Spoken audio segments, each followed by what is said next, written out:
예수의 어머니와 그 동생들이 왔으나 무리로 인하여 가까이 하지 못하니 어떤 이가 알리되 당신의 어머니와 동생들이 당신을 보려고 밖에 서 있나이다. 내 어머니와 내 동생들은 곧 하나님의 말씀을 듣고 행하는 이 사람들이라. 좋은 생각이라는 월간지에 백수가정이라는 글이 실린 적이 있었는데 그 내용을 잠시 좀 소개해 드릴까 싶습니다. 몇 달째 우리 집에는 정적이 흐르고 있다. 무슨 연유인지 몰라도 동시에 네 가족이 모두 일자리를 잃었다. 택배 회사에서 일하시던 아버지는 실직당하고 어머니는 건강이 나빠져서 일을 못 하시고 계신다. 군대에서 제대한 동생 역시 일자리를 찾지 못해서 백수다. 무엇보다 큰 문제는 나였다. 가족 몰래 사표를 냈으니 말이다. 진정 하고 싶은 일을 찾겠다는 결정이지만은 나까지 회사를 그만두었다는 말을 가족에게 차마 할 수 없었다. 회사 가는 척하면서 매일 도서관으로 출근을 하고 있다. 그때 도서관에서 바라본 봄 풍경은 내가 마음에 여유 없이 살아왔다라는 것을 느끼게 해주었다. 문득 이때의 가족과 함께 봄바다에 여행 갔던 그 새파란 바다가 생각이 났다. 수년 전 아버지는 가족들을 데리고 봄바다에 가서 이렇게 말했었다. 미안하다. 아버지 사업이 잘못되는 바람에 작은 집으로 이사해야 되겠구나. 얼마 전에 죽으려고 아버지가 이 바다에 왔었는데 저 새파란 파도가 아버지에게 다시 일어나 다시 시작하라는 것 같은 음성이 들린 것 같아서 다시 시작해보려고 한다. 너희들이 아빠를 믿어주렴. 나는 즉시 가족들에게 바다 내음 가득한 바닷가로 여행을 가자고 문자 메시지를 보냈다. 다시 봄바다에 모인 가족들에게 나는 사실을 털어놓았고 뜻밖에도 부모님은 하고 싶은 일을 하라며 응원해 주셨다. 그로부터 한 달이 지났다. 동생은 수능 준비를 시작했고 아버지는 우유 배달을 시작하셨다. 어머니도 건강이 회복되어져서 다시 일을 나가신다. 나는 여전히 백수다. 하지만 하고 싶은 일을 찾아 노력하는 나를 응원해주는 가족이 있어서 나는 정말 행복하다. 가족에 대한 애틋한 모습을 엿보게 하는 글입니다. 비록 백수지만은 가족의 응원이 있어서 참 행복하다는 겁니다. 클린턴 가드너라고 하는 사회학자는 이런 말을 했습니다. 모든 것을 다 잃었어도 가정이 있다면 아직 다 잃은 것이 아니지만 모든 것을 다 가졌어도 가정을 잃었다면 모든 것을 다 잃은 것이나 마찬가지다라는 말을 했습니다. 이 역시 가정의 중요성에 대해서 얘기하는 말입니다. 오늘 본문 말씀을 보면은 마리아와 동생들이 예수님을 찾아왔습니다. 그런데 사람들이 얼마나 많은지 마리아와 동생들이 예수님 근처에 가지 못하고 있자 어느 한 사람이 그 모습을 보고 나서 예수님께 어머니와 동생들이 찾아왔습니다라고 말을 합니다. 그러자 예수님은 이렇게 말씀합니다. 내 어머니와 동생들은 곧 하나님의 말씀을 듣고 행하는 이 사람들이라. 내 어머니와 동생들은 곧 하나님의 말씀을 듣고 행하는 이 사람들이다. 이렇게 말씀을 합니다. 잘못 보면은 이 말씀을 잘못 보면은 예수님이 자신의 가족을 부정하는 것 같은 그런 느낌을 받을 수가 있습니다. 마리아와 예수님의 동생들은 분명 예수님의 가족입니다. 그러나 예수님은 마리아의 아들로만 머무시는 분이 아닙니다. 예수님은 성령으로 잉태되어 마리아의 몸을 통하여 이 땅에 오셨지만 예수님은 마리아가 자신의 어머니가 아니라는 것을 한 번도 부인한 적이 없습니다. 비록 성령으로 잉태하여 마리아의 배를 통해서 태어나셨지만은 마리아를 자기 어머니가 아니라고 부정한 적이 한 번도 없습니다. 예수님은 한 가족의 구성원이기도 하지만은 넓게는 넓게는 온 세상의 모든 사람을 구원하러 오신 메시아입니다. 한 어머니의 아들이지만은, 한 가정의 구성원이기도 하지만은, 넓게는 온 인류 인간을 위해서 이 땅에 오신 메시아라는 겁니다. 자, 그러니 본문 말씀은 메시아로서 새로운 가족을 말씀하신 거죠. 인류를 구원하신 메시아로서 새로운 가족을 말씀하십니다. 결코 이 말씀이 가족을 부정하는 말씀이 아니다라는 겁니다. 그래서 예수님의 생애를 살펴보면은 예수님은 두 가족을 끔찍이 사랑하셨던 것을 우리는 성경을 통해서 볼 수 있지 않습니까? 자, 그 두 가족은 육신적인 가족과 영적인 가족입니다. 그래서 오늘은 가정의 달 5월을 마무리하면서 예수를 믿는 우리들이 어떤 삶을 살아야 하는지, 자, 예수님이 우리에게 삶의 본을 보여주신 가족 사랑에 대한 말씀을 함께 나누면서 하나님의 큰 은혜와 사랑을 체험하는 시간 되었으면 좋겠습니다. 자, 그렇다면 예수님의 가족 사랑은 어떠하셨는지 본문을 통해서 배우는 시간 될 수 있기를 주님의 이름으로 축원합니다. 첫째로 예수님은 육신의 가족을 지극히 사랑하셨습니다. 본문 말씀은 예수님의 육신의 가족을 멀리하는 것 같은 느낌을 분명히 받을 수 있습니다. 그러나 예수님의 삶을 살펴보면 전혀 그렇지 않다는 것을 우리가 알 수가 있죠. 자, 누가복음 2장에는 특이하게도 예수님의 어린 시절이 기록되어 있는 것을 누가복음 2장 51절을 통해서 볼 수가 있습니다. 자, 누가복음 2장 51절을 보면은 예수께서 함께 내려가사 나사렛에 이르러 순종하여 받드시더라 그랬습니다. 자, 부모를 순종하고 부모를 받들어 섬겼다라고 분명하니 누가복음 2장 51절에 말씀합니다. 부모님을 순종하고 받드셨다. 자, 이것을 본받아야 됩니다. 부모의 말씀에 순종하고 부모님을 받들어 섬겨야 된다, 그런 말씀이죠. 또 십자가에 달리셨을 때 어머니 마리아의 봉양을 제자에게 부탁하셨던 것을 우리는 요한복음 19장 26절로 27절을 통해서 볼 수 있지 않습니까? 예수께서 자기의 어머니와 사랑하시는 제자가 곁에 서 있는 것을 보시고 자기 어머니께 말씀하시되 여자여 보소서 아들이니이다 하시고 또 그 제자에게 이르시되 보라 내 어머니라 하신데 그때부터 그 제자가 자기 집에 모시니라. 아멘. 자, 십자가에 죽으시면서 자기 어머니를 제자에게 부탁까지 하고 있습니다. 자, 어머니를 봉양해 주라. 내가 없는 동안 내가 어머니를 봉양했듯이 제자 내가 내 어머니를 봉양해 주라라고 부탁을 하고 있는 것을 우리는 요한복음 19장 26절로 27절을 통해서 볼 수가 있습니다. 자, 하나님께서 우리에게 주신 가장 기본적인 신앙 윤리인 십계명에서 부모를 공경하라고 분명히 신명기 5장 16절에서 확실하게 말씀하지 않습니까? 너는 내 하나님 여호와께서 명령한 대로 내 부모를 공경하라. 그리하면 내 하나님 여호와가 네가 준 땅에서 내 생명이 길고 복을 누리리라 그랬습니다. 오래 살고 복을 누리고 살리라라고 말씀을 합니다.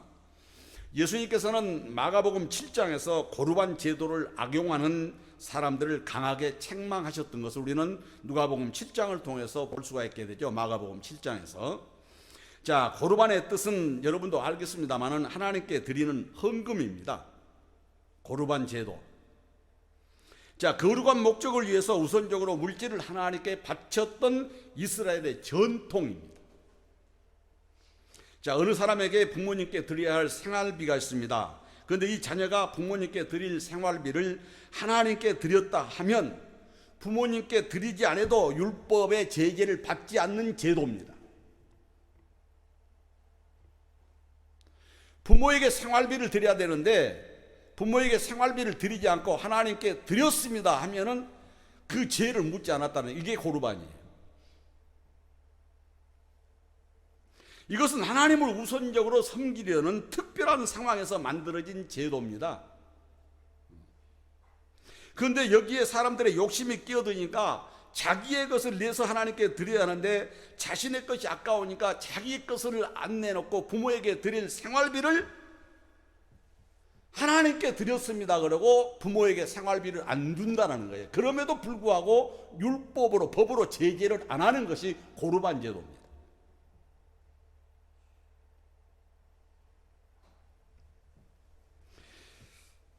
예수님 당시에 이 못된 사람들이 많았던 모양입니다. 그래서 예수님이 이 제도를 악용하는 사람들의 부당함을 지적하면서 누가복음 7장 9절로 10절에서 이렇게 말씀합니다. 너희가 너희 전통을 지키려고 하나님의 계명을 잘 버리는도다. 모세는 내 부모를 공경을 하고 또 아버지나 어머니를 모욕하는 자는 죽임을 당하리라 하였거늘. 율법에 이렇게 명시해 놨음에도 불구하고 인간의 전통 때문에, 인간의 전통을 지키기 위해서 하나님의 계명을 버리는 이 어리석은 백성들에게 주님께서는 신랄하게 누가복음 7장 9절로 10절에서 책망하고 계신 것을 볼 수가 있게 됩니다. 어디 부모에 대한 책망만 이렇게 했겠습니까?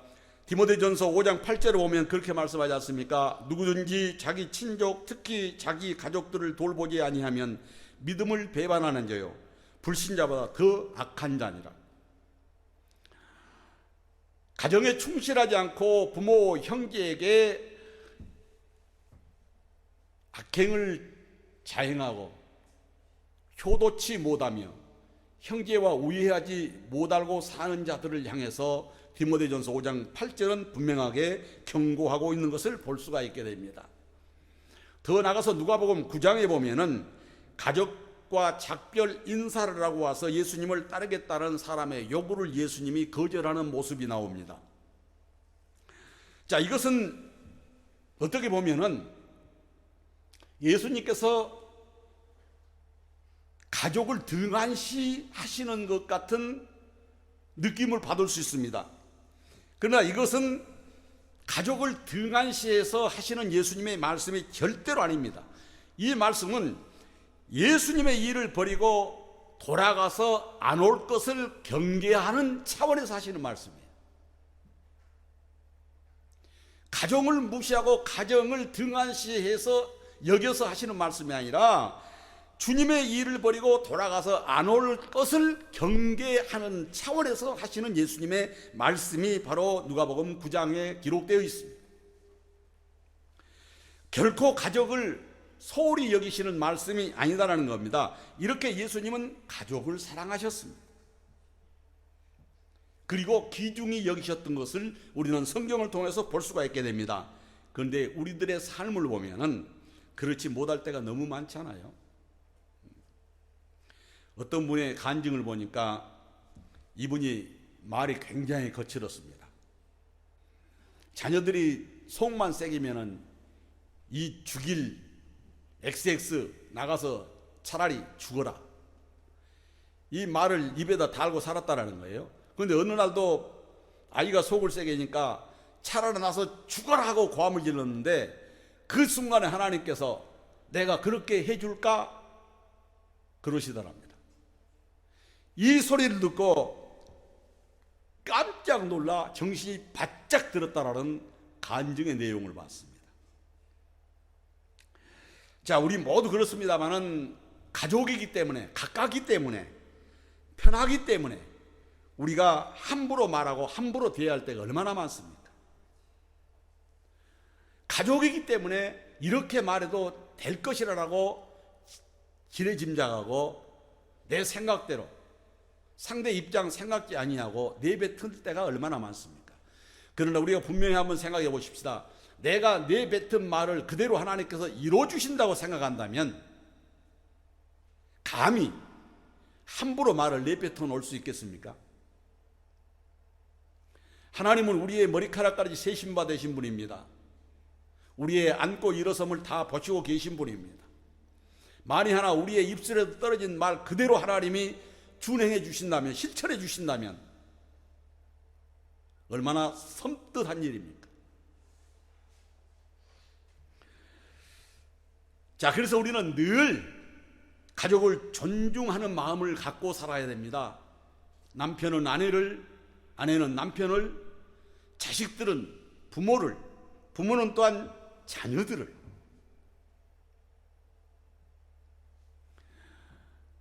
많은 부모들이 자녀들을 자기 마음대로 합니다마는, 그러나 자녀 또한 하나님의 자녀입니다.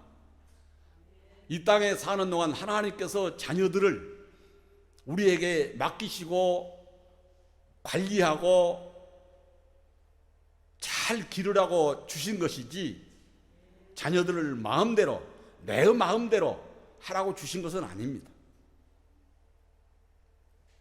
어느 동네에 두 집이 가깝게 붙어 있는 두 집이 있습니다. 이웃이 있습니다. 그런데 한 가정은 시부모를 모시고 여러 식구가 많이 모여서 사는 집이고, 한 집은 두 부부가 단란하게 살고 있습니다. 그런데 시부모를 모시고 여러 사람이 모여서 사는 집에는 날마다 화목하고 웃음소리가 끝이질 않는데, 어찌된 일인지 두 사람이 사는 단란한 가정에서는 만날 시비가 붙고 만날 싸웁니다. 그래서 두 부부가 생각합니다. 아니, 옆집에는 저렇게 식구가 많은데도 저렇게 화목하고 저렇게 행복하게 잘 사는데, 과연 우리는 무엇 때문에 두 사람이 살면서도 이렇게 마찰이 많이 생기고 싸울 일이 많는가? 두 사람이 생각다 하루는 이웃집에 과일 봉지를 사들고 찾아갔습니다. 가서 이렇게 물어봤습니다. 선생님 집에는 가족이 그렇게 많은데도 이렇게 행복하게 화목하게 잘 사시는데, 우리 집은 두 사람이 사는데도 마찰이 자주 일어나서 자주 싸웁니다. 이유가 뭘까요? 또 행복하게 사시는 비결이 무엇이 있습니까? 좀 가르쳐 주십시오. 이렇게 얘기를 했습니다.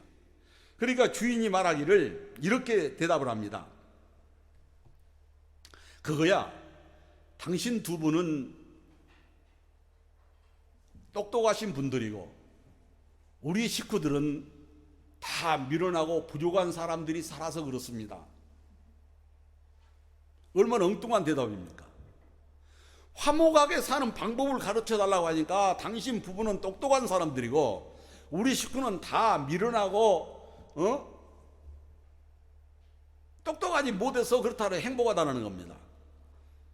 그 반문에서 물었습니다. 무슨 뜻입니까? 했더니 그 남편이, 이웃집 남편이 대답을 하기를, 오늘 아침에 이런 일이 있었습니다. 제가 출근을 하다가 마루에 있는 물을 걷어차서 물을 쏟았습니다. 그리고 제 아내에게 여보 미안해, 내가 미처 못 보고 물끝을 찼네, 미안해, 다음부터 주의할게. 그랬더니 제 아내가 이렇게 대답을 했습니다. 아니야 여보, 내가 거기다 둔 게 잘못이지 당신이 찬 것이, 걷어찬 것이 잘못이 아니야. 미안해, 내가 도리어 미안해. 그들이 옆에 계시던 어머니가 이렇게 말했다라는 겁니다. 아니다, 나이살을 먹은 내가 그것이 거기 있음에도 불구하고 치웠어야 되는데 치우도 못하고 그냥 둔 내 잘못이 더 크다.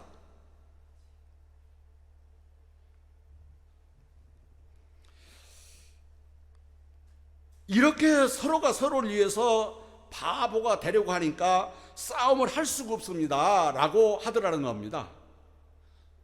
이렇게 서로가 서로를 위해서 바보가 되니까 싸울 일이 없더라는 거죠. 그 후에 이 젊은 부부가 크게 감동을 받고 크게 깨달아서 화목하게 살고 있노라는 글을 써놓은 걸 봤습니다. 여러분, 이해와 배려입니다. 이렇게 가족이, 이게 바로 가족의 사랑이요 화목 아니겠습니까? 이렇게 서로가 서로를 이해하고 수용하고 감싸 안으니 싸울래야 싸울 일이 없는 것 아니겠어요? 요는 납니다라고 그 책임을 나에게 돌려버린다면 싸울 일이 없을 것 아니겠어요? 바로 가족이 많이 살고 있지만은 내 탓입니다라고 하기 때문에 싸움이 일어나지 않는다라는 겁니다. 여러분 역시 가정에서 네가 잘했니 내가 잘했니가 아니라 내가 잘못했습니다, 내 불찰입니다, 내 실수입니다, 이렇게 인정을 한다면 아마 이 글에 나왔던 행복한 가정처럼 행복이 지속되지 않을까 싶습니다. 옛날에 있었던 도시의 효자와 시골의 효자 얘기가 있습니다. 도시에 사는 효자가 시골에 사는 효자 소문을 들었습니다. 그래서 이 도시에 사는 효자가 시골에 사는 효자는 어떤 방법으로 부모에게 효도를 하는가 궁금해서 찾아갔습니다. 그 시골의 효자 집을 찾아가 봤더니 다 쓰러져가는 초가집이었습니다. 한참을 기다리고 있으니까 젊은 청년이 하늘만 옷을 입고 나무를 한 짐 지고 집을 들었습니다. 부엌에서 일하고 계시던 어머니가 맨발로 쫓아나와서 아들의 나무찜을 턱 받아 내려놓더니 다시 부엌으로 재빨리 뛰어들어가더니 뜨신 물을 가지고 나와서 아들을 마루에다 앉혀놓고 아들의 발을 씻기면서 무엇이 그렇게 즐거운지 얼굴에 웃음꽃이 환해서 기쁨으로 발을 씻기면서 아들에게 도란도란 얘기를 하는 모습을 보고 도시 효자가 이 시골 효자에게 이렇게 말했습니다. 내가 자네가 효자라는 얘기를 잘못 듣고 찾은 듯 싶네. 어찌 이렇게 늙으셔서 기력이 없으신 노모가 당신의 발을 씻겨주도록 그렇게 발을 내밀고 있을 수 있는가? 자네가 효자라는 소문은 거짓일세그려. 이렇게 얘기를 했습니다. 그랬더니 이 시골 효자가 하는 얘기가 뭐라고 대답했을 것 같습니까? 그래, 나는 효자 아니다. 그랬을까요? 이 시골 효자가 이렇게 얘기했습니다. 저는 효가 뭔지 모릅니다. 그러나 어머님이 하시고자 하시는 일이면 무슨 일이든지 기쁘게 해드립니다. 효도가 뭔지는 모르지만 어머니가 원하신 일이라면 무엇이든지 기쁘게 해드린다는 겁니다. 이 말을 들은 도시 효자가 깨달았습니다. 나는 지금까지 우리 부모님의 얼굴에서 저렇게 시골 효자의 어머니처럼 기쁨이 넘치고 저렇게 만족해 하는 웃음 없는 얼굴을 본 적이 없었구나.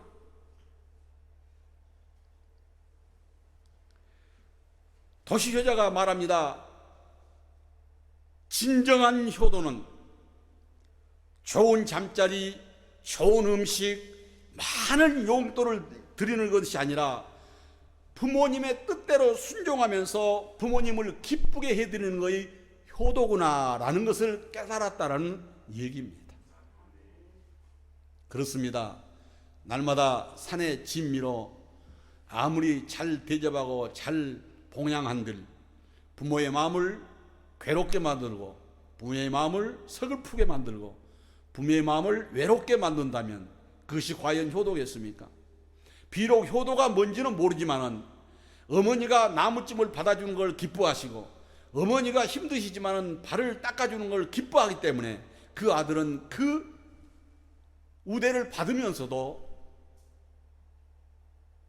그것이 어머니의 기쁨이기 때문에 어머니가 즐거워하기 때문에 자기 발을 내 맡길 수 있다라는 것입니다. 여러분 역시 부모에게 용돈 좀 드린다고 부모에게 맛있는 걸 해드린다고 유세 부릴 것이 아니라 과연 부모님이 원하는 것이 무엇일까? 과연 부모님의 마음을 어떻게 해야 기쁘게 해드릴까? 이것을 먼저 생각하고 산다면은 주변에서 효부, 효자라고 분명하니 찬사를 해줄 줄로 믿습니다. 자, 어느 글에 보니까 이런 내용이 있어서 제가 하도 신기해서 제가 소개 좀 해드리려고 합니다.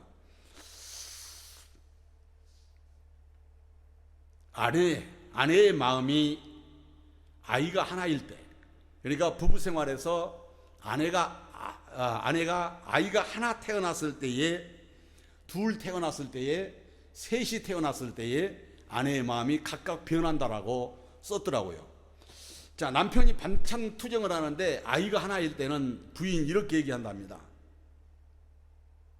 내가 맛있게 한다고 했는데 맛없어. 미안해. 내일은 내가 맛있게 해놓을게.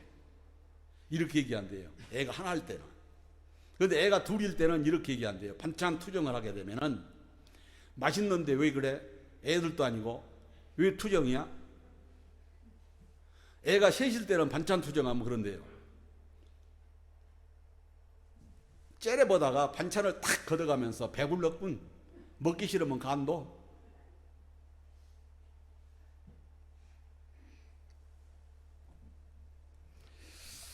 자, TV 뭡니까? 채널을 선택하는 데 있어서도 애가 하나일 때는 그런데요.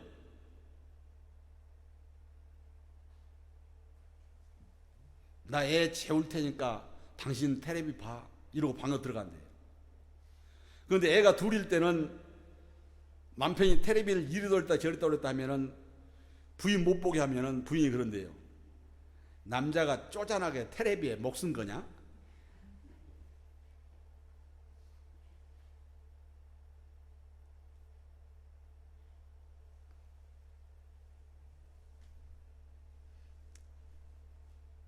그리고 애가 하나 있을 때 남편이 감기가 들면은 아내가 이런다네요. 당신이 건강해야 우리 가족이 행복하게 살 수 있고 우리 가족이 안전하게 살 수 있으니 약 먹어하고 약을 챙겨다 준대요. 그런데 애가 둘일 때는 감기가 들면은 저녁 내 퍼마시고 그렇게 빨아대는데 안 아픈 게 용하지.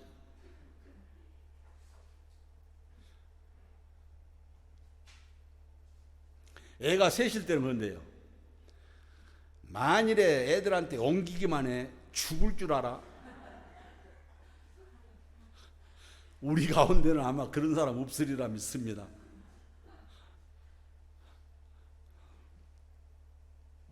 여러분, 가족이 이런 대상인가요? 가족은 존경의 대상이고 가족은 사랑의 대상 아닙니까? 남편을 사랑하는데 어찌 죽을 줄 알아. 저녁 내 퍼마시고 빨아대니 안 아픈 게 용하지. 사랑하고 존경하는 마음이 있다면 못하지요. 사랑과 존경이 거리가 멀기 때문에 이렇게 내뱉는 것 아니겠습니까? 아닌 말로 남편이 죽으면은 과부된 건 자기가 되지 누가 됩니까? 자, 가족이 참 귀한 줄 알고 참 존경의 대상, 사랑의 대상인 줄 오늘 말씀을 통해서 또한 우리 주님의 모습을 통해서 배울 수 있는 시간 될 수 있기를 주님의 이름으로 축원합니다. 자, 두 번째로 예수님처럼 영적인 가족을 사랑할 줄 알아야 됩니다. 영적인 가족.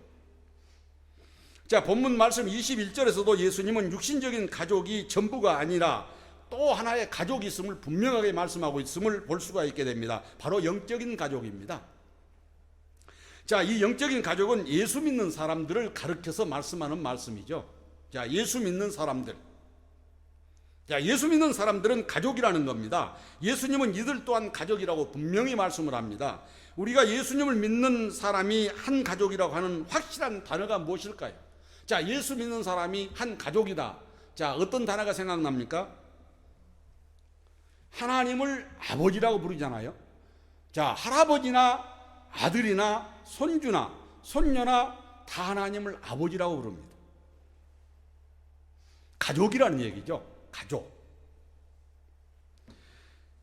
하나님은 우리에게 자신을 아버지라고 부르라고 하셨습니다. 여러분, 이 세상에 그 어떤 종교도 그 믿는 신을 아버지라고 부르라고 한 종교는 하나도 없습니다.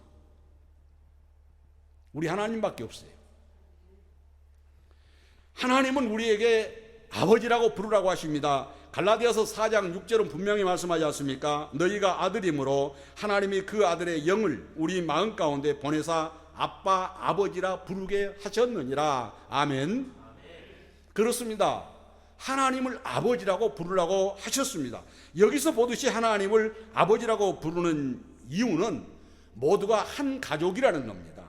그래서 예수님이 말씀하시고 신약에서 등장하는 단어가 바로 뭡니까? 형제 자매 아닙니까? 형제 자매. 우리는 형제 자매입니다. 그렇기 때문에 미움의 대상이 아니요, 시기의 대상이 아니요, 사랑의 대상이요, 존경의 대상이라는 거죠. 자, 같은 얘기를 기록한 마가복음 3장 35절 보면은 누구든지 하나님의 뜻대로 행하는 자가 내 형제요, 자매요, 어머니니라. 그러니까 예수 안에서 예수 그리스도를 영접하고 하나님을 아버지로 부르는 자들은 한 가족이라는 겁니다. 예수를 믿는 우리는 형제 자매라는 겁니다. 자, 가족이라는 뜻이죠. 가족. 그러니까 육신의 가족을 사랑한 것처럼 또한 존경하는 것처럼 믿음의 가족들에게도 사랑하고 존경하는 것이 마땅하다, 그런 말씀이죠.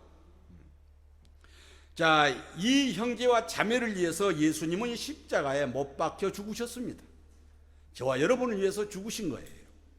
그리고 그 형제와 자매들을 통하여 그 자매들로 하여금 믿음 생활할 수 있도록 세운 것이 교회입니다.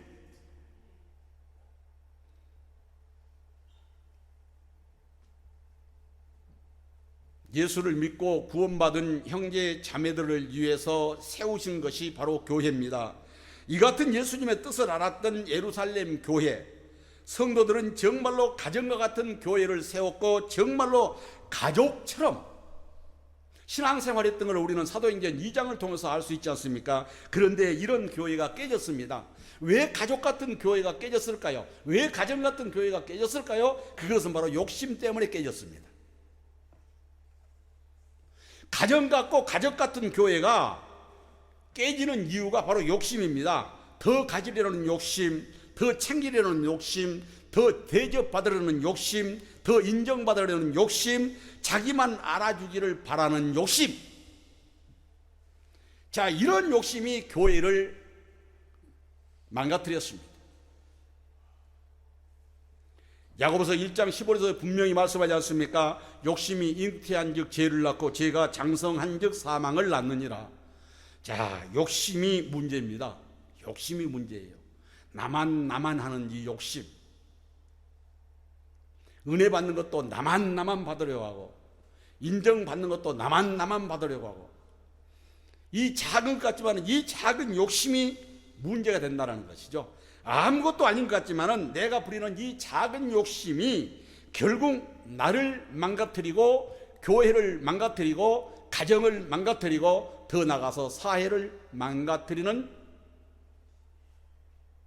폐해가 됩니다. 그래서 우리는 이 욕심을 경계하면서 살아야 됩니다. 자, 욕심 부린다고 다 얻어질 수만 있다면 얼마나 좋겠습니까만, 그러나 욕심을 부린다고 해서 얻어지는 건 없어요. 괜나 내 헌 욕심인 것이지. 자, 그래서 우리는 이 욕심을 경계하면서 신앙생활 할 때에 하나님의 영광이 드러나게 되고 내 주변에 사람이 몰려들 줄로 믿습니다. 그리고 육신의 가족을 사랑하고 존경하며 살아야 하듯이, 자, 영적인 가족들과도 서로 사랑하며 신뢰하며 살아야 내가 살고 우리 가정이 살고 교회가 화합되고 하나 되어 부흥이 될 줄로 믿습니다.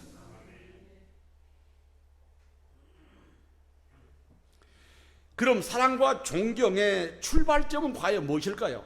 사랑과 존경의 출발점. 자, 그것은 우리의 말이라고 저는 생각합니다. 옛말이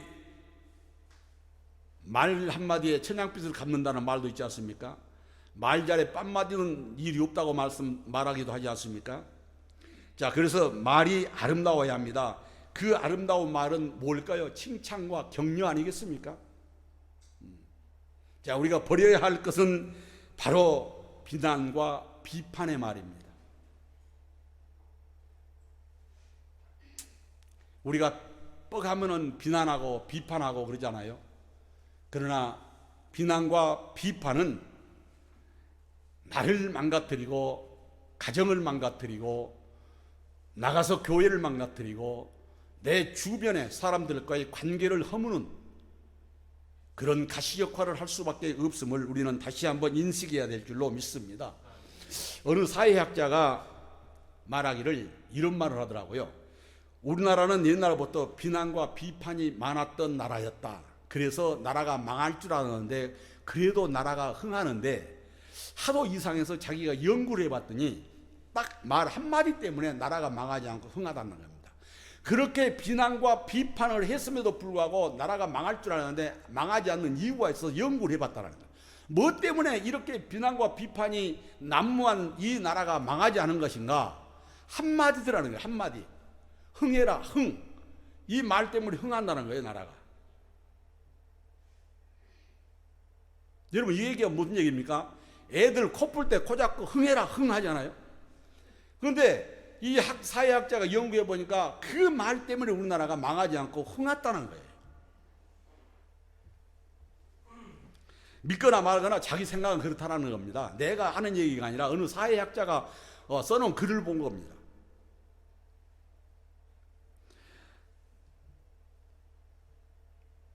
참 이야기지만은 참 믿어야 될지 믿지 말아야 될지 또는 농담인지 진담인지 구분은 되지 않는 얘기입니다만은 얼마나 우리나라 사람들이 비난과 비판을 많이 했으면은 이런 말까지 했을까요?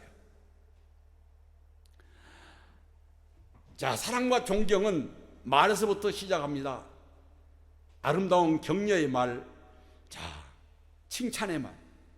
자, 이것을 아끼지 않는 삶을 살아갈 때에 내 주변의 모든 사람들이 행복한 삶을 살 수 있으리라 생각합니다.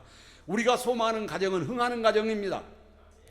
자, 자녀가 잘 돼서 흥하고 부모가 건강해서 흥하는 가족을 이루어 나갔으면 참으로 좋겠습니다.